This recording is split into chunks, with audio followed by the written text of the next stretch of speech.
Hello, everybody, and welcome to Spiel Digital Day 2. Today I am being joined by Tom Vandeweyer. He can correct my pronunciation there in a minute, but he is the designer of our game that's coming up, Rulebenders. So I'm pretty excited to have him here joining us today to talk a lot more about that game. So welcome. Thanks for joining me. Hi, thanks for having me.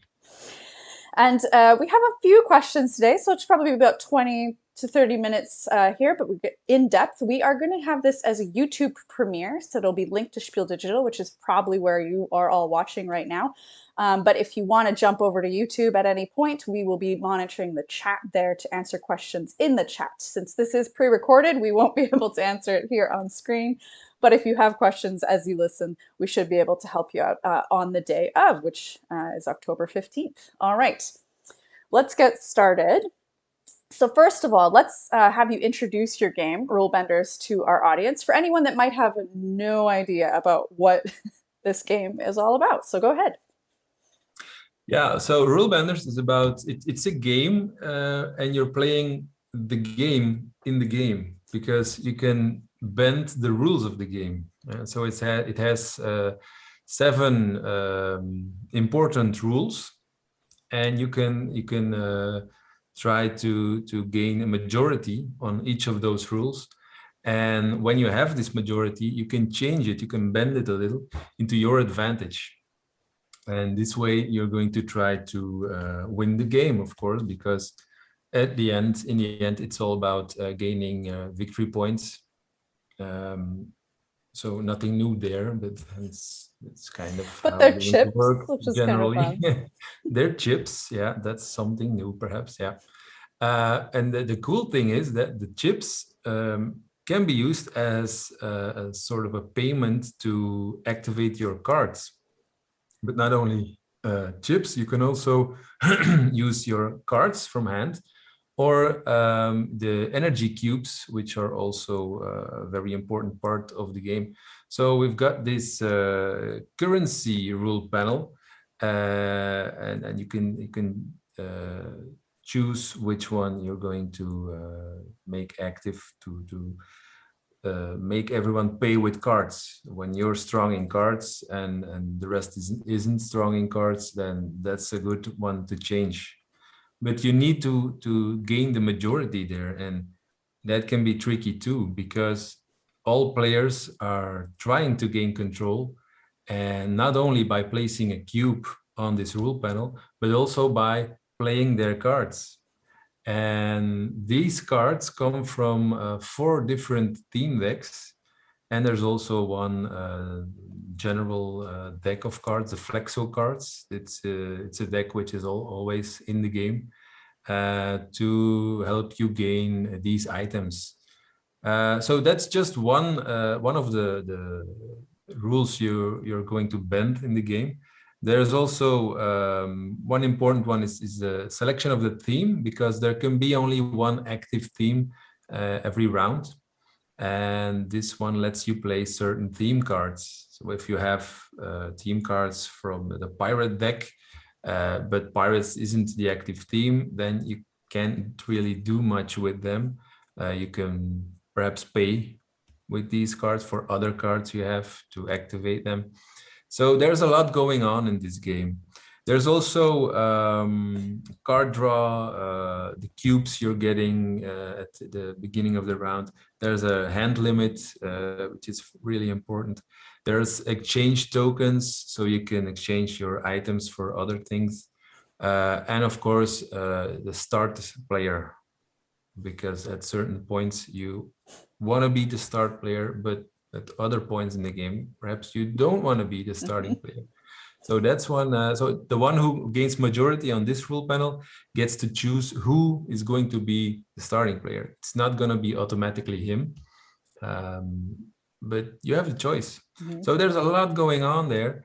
And aside from the rules itself, and the rules are there for everyone, but there's also an evolution track on every rule panel to change the rules for you. It's like a sort of a tech track where you can modify your uh, the cubes you're going to draw, or the cards, or the exchange tokens getting better for you, and these things are very important to keep an eye on. So I'm just gonna Yeah. keep on going. You gotta stop me at some point. Yeah, sure. Well, that's a good overview.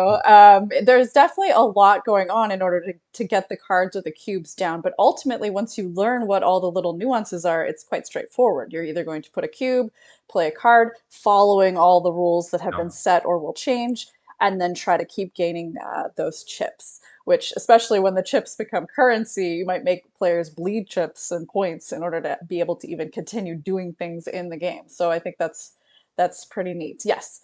So, so let's dial it back backwards in time a little bit. What was the inspiration for this idea? Is it based off of another game maybe that you played, or even created yourself and then changed? So, where did this come from? Yeah, that's always a weird story to tell, Oh, because I actually got the idea um, while attending a funeral. oh. Yeah. So I had a sort of a philosophical moment there, Mhm.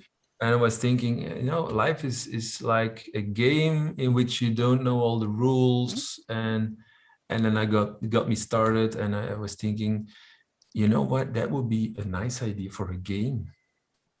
Then I But thought, my maybe. God, I'm not gonna tell anyone here that I got this because it's so wrong. I'm at the funeral. Anyway, some days after that, I got started on a game with hidden rules, and the idea was to discover the rules while you were playing. Now, that idea didn't work because, well, it just didn't work. How are you? I don't know. Perhaps someone could make this work, but I didn't get it to work. Mhm. So Not at this complexity anyway, I've not I seen. backed down from this idea. I was like, yo, this is my first game ever. I'm not going to do something this complicated. Let's Mhm. do something different. So then I thought, okay, I'm not going to start with hidden rules. We're going to start with rules that you can see. Everyone knows the rules, but you can change them while playing. Maybe that works. So I got working on that, and here we are. We have a game with rule bending. Nice. Well, it's interesting to see that it went from kind of the game of life or philosophy of life to something just maybe a little more science fiction, as theme bending, and maybe an alternate universe where we can jump around into different universes. But so from there, what was the development then like? Like, did you have a game group or play testers that you played with, or how did you develop this? Yeah, it was a little wild. I came up with the idea. It's about 7 years ago now, and it had about 60 different versions since. So there were Oh God. so many game aspects that needed tweaking, and ideas that we tried and had to skip, and then there have been a lot of play testers. That was very important. Mm-hmm. I needed much feedback on the design, Yes. and everyone has their own ideas and opinions about how the game should be, Mm-hmm. and I listened to all of them, and not all ideas were usable or even combinable for that matter. It has been a long road in choosing and playtesting again and again and with different groups. And the irony is the creation of rule benders has had a lot of rule bending in it, in the actual rules itself. So now some of the unused ideas are now being used in other game prototypes I'm working on, but that's a whole other story. And there were, I'm going to highlight two of the bigger changes in the game. So at one point, there was also a rule panel with the game length. So yeah, that was one of the earlier prototypes. It is now fixed at 4 rounds, Mm-hmm. so that's not going to change. But in an earlier version, it could take 4, 5, or 6 rounds. This was also a rule you could change. Now, what we saw was it was mainly used by players with the most VP chips, of course, to end the game when they were in the lead. Yes. And we saw that this rule panel was actually mainly ignored until the 4th round. Mm-hmm. So we removed it because it wasn't really working. But it could be an idea for future expansions. Interesting concept. Yeah. To do something with that. Another big change was the currency rule, which I already explained earlier. So in the first versions of the game, you had to pay all the cards with cards. There was only one payment method. But we changed it, and now it's also energy cubes or your VP chips, which you can use to pay for the cards. I Now, think that some part's cards cost neat. nothing, so you don't always have to pay for them. But when you have to pay for them, it's something quite unique, I guess. I don't know all games, of course, but I don't know any games where the currency to pay for some changes. Yeah, there's a lot of games that have the currency maybe is the cards themselves instead of like having Mhm. separate coins, but having it be your victory points or your cards or your energy cube. So it's that part's one of the more interesting parts as a first time player. I was like, this is a novel concept, so it was neat. Great. Yeah, Well, you've especially talked when you about. can. Oh, sorry. Go ahead. Yeah, I was going to say, especially when you're able to change the evolution track of that rule Mm, to further to the right, which gains you some abilities, mm-hmm, and you can use the secondary currency. mm-hmm. Then you could set the rule on victory points, while you can pay with cards. Yep. You have a lot of cards, so you want to do that. So everyone needs to pay victory points to Mm-hmm, activate their cards, and you can just play cards to mm-hmm. activate more cards. Yep. So that's nice. But every rule panel has its own benefits. So it's For sure. really thinking about, okay, what's going to be the best combination of tweaking this and tweaking that. So Yeah. yeah, it's fun. It's good fun. Oh There you yeah. go. It's real neat. So you've talked a lot about the currency and the changing of the rules. Talk maybe a little bit more about like the theme decks or the variable themes that we have within the game. This base version. Yeah, that's also something which stands out to this game. Hmm. So the game itself is you're playing a game with changeable rules, but also with a changeable theme. Hmm. So in round one, we could be playing a pirate theme with a lot of attack cards and take that.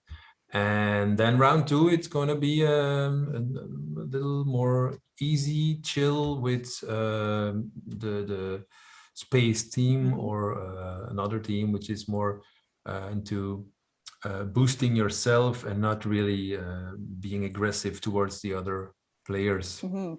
Now, each of these theme decks were actually created with actions which focus on a certain aspect of the game.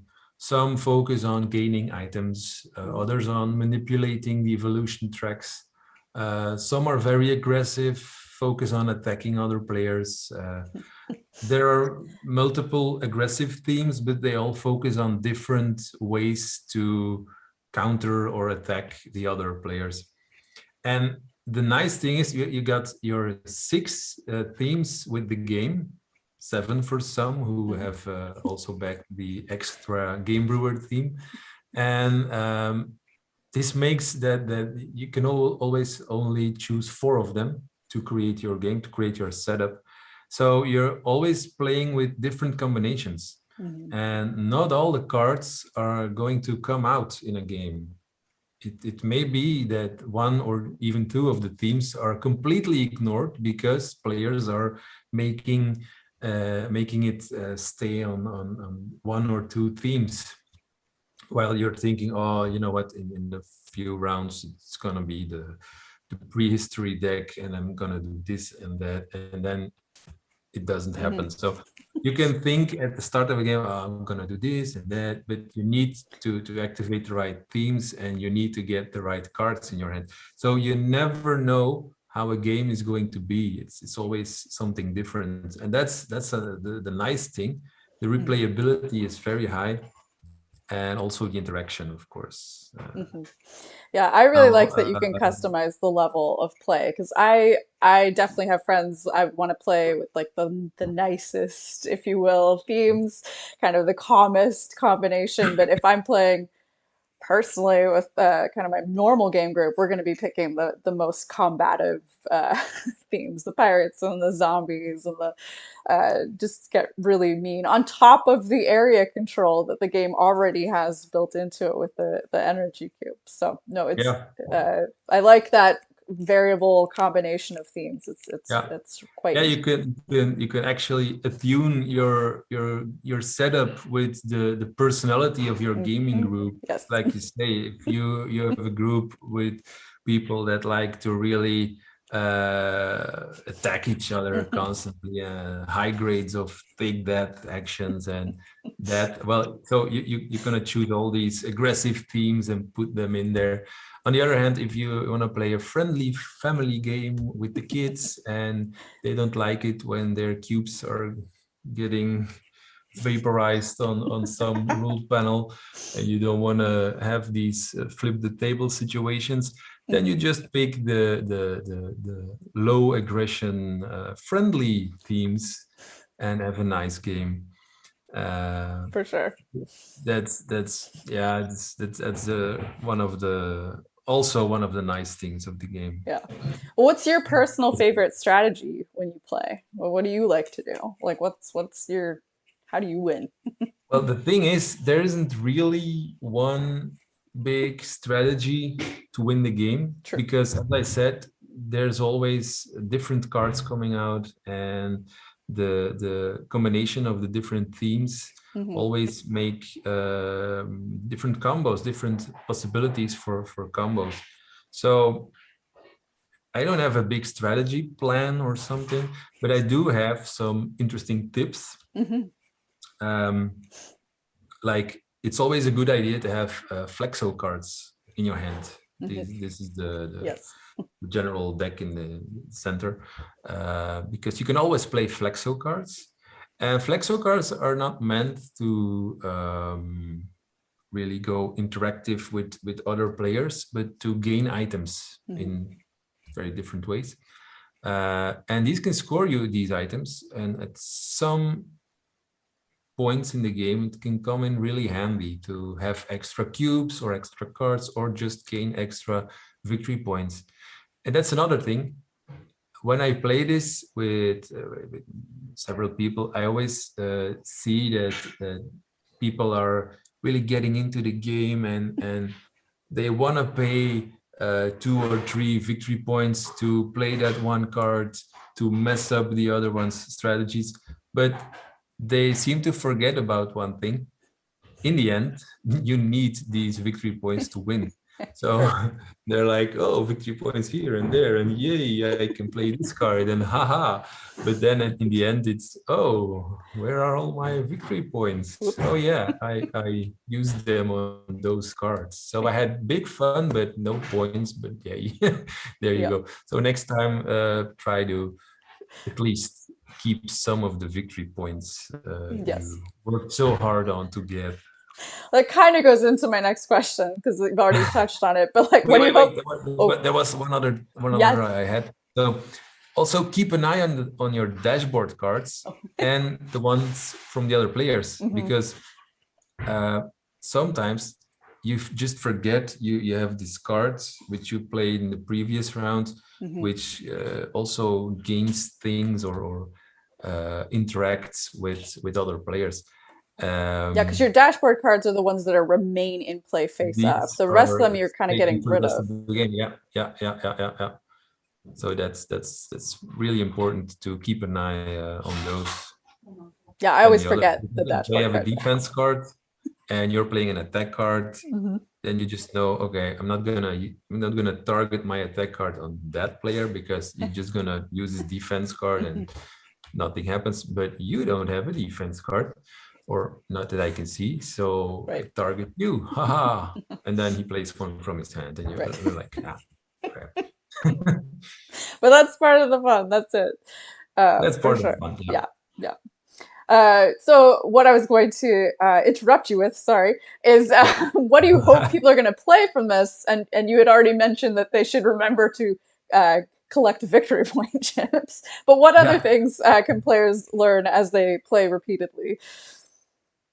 Well, the thing that keeps amazing me when I play it is that I always find new card combos. And Hmm. I'm also a big fan of Dominion.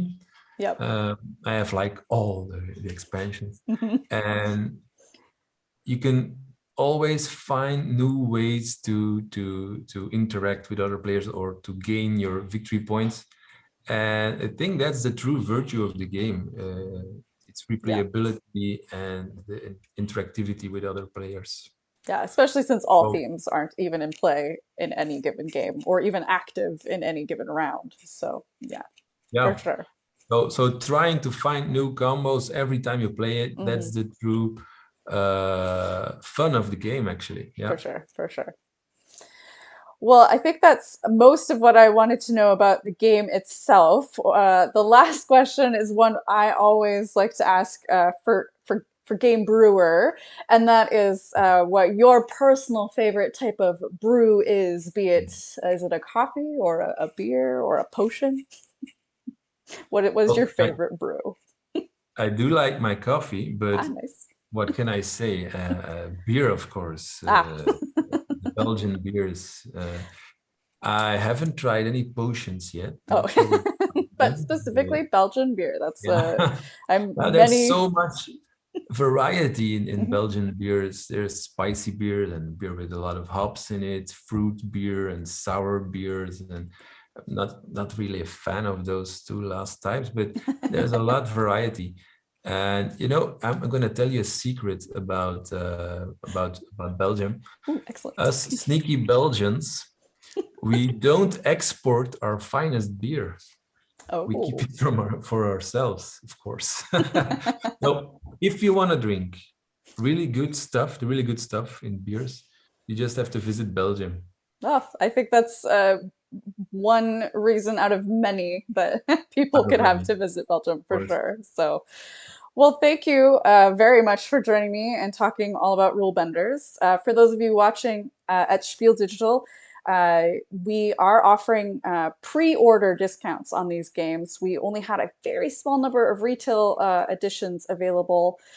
Maybe by the time you're watching this, there'll have been more available, but if not, you can still get the discount on ordering them on our website at gamebrewer.com. You either order to buy or pre-order. One game is 5% off, two of our games is 10%, and three is 15%. So hopefully you can check that out at gamebrewer.com, and by the time this airs, there'll be more concrete numbers on what you can order and when. But all right, well, thank you for joining us for Spiel Digital. Thank you, Tom, for talking all about Rulebenders. Thank you. And we will be back tomorrow with another stream. So thanks all for joining us and have a good rest of Spiel.